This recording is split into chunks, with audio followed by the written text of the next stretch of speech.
Mr. Secretary, 500,000 people live within just 10 miles of the Santa Susana Field Nuclear Laboratory.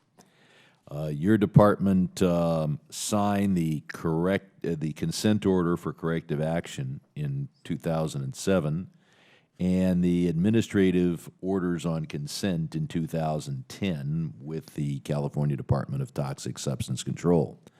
The latter required full cleanup of the site by 2017. So in 2010, your department agreed to full cleanup by 2017.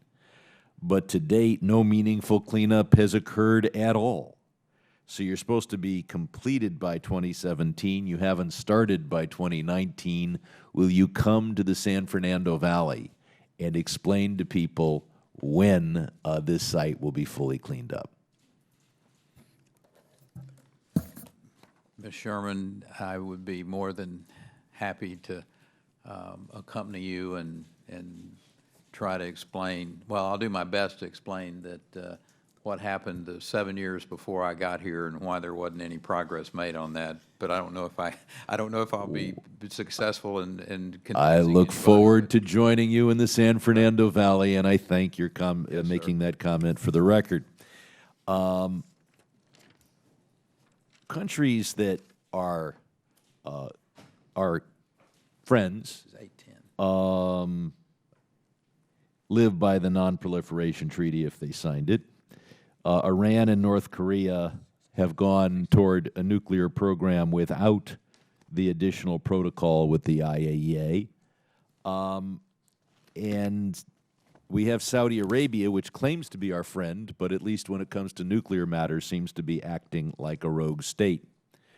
A South Korean firm, Korea Electric Power Corporation, is talking to the to Saudi Arabia about a large nuclear power construction project.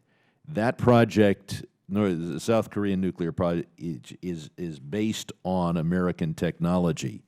Can you state for the record the administration's position on whether this South Korean firm would need to see a 1-2-3 agreement between the United States and Saudi Arabia to sell large nuclear reactors to Saudi Arabia?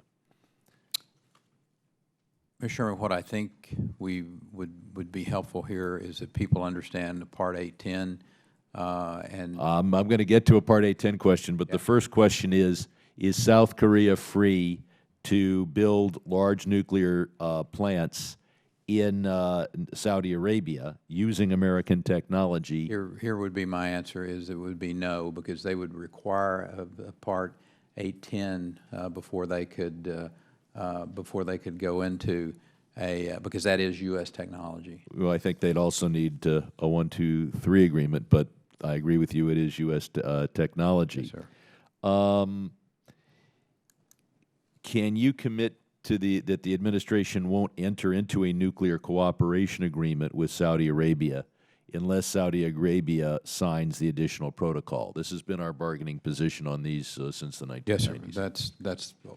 That has been our position in all of our conversations that we have had with the Kingdom of Saudi Arabia.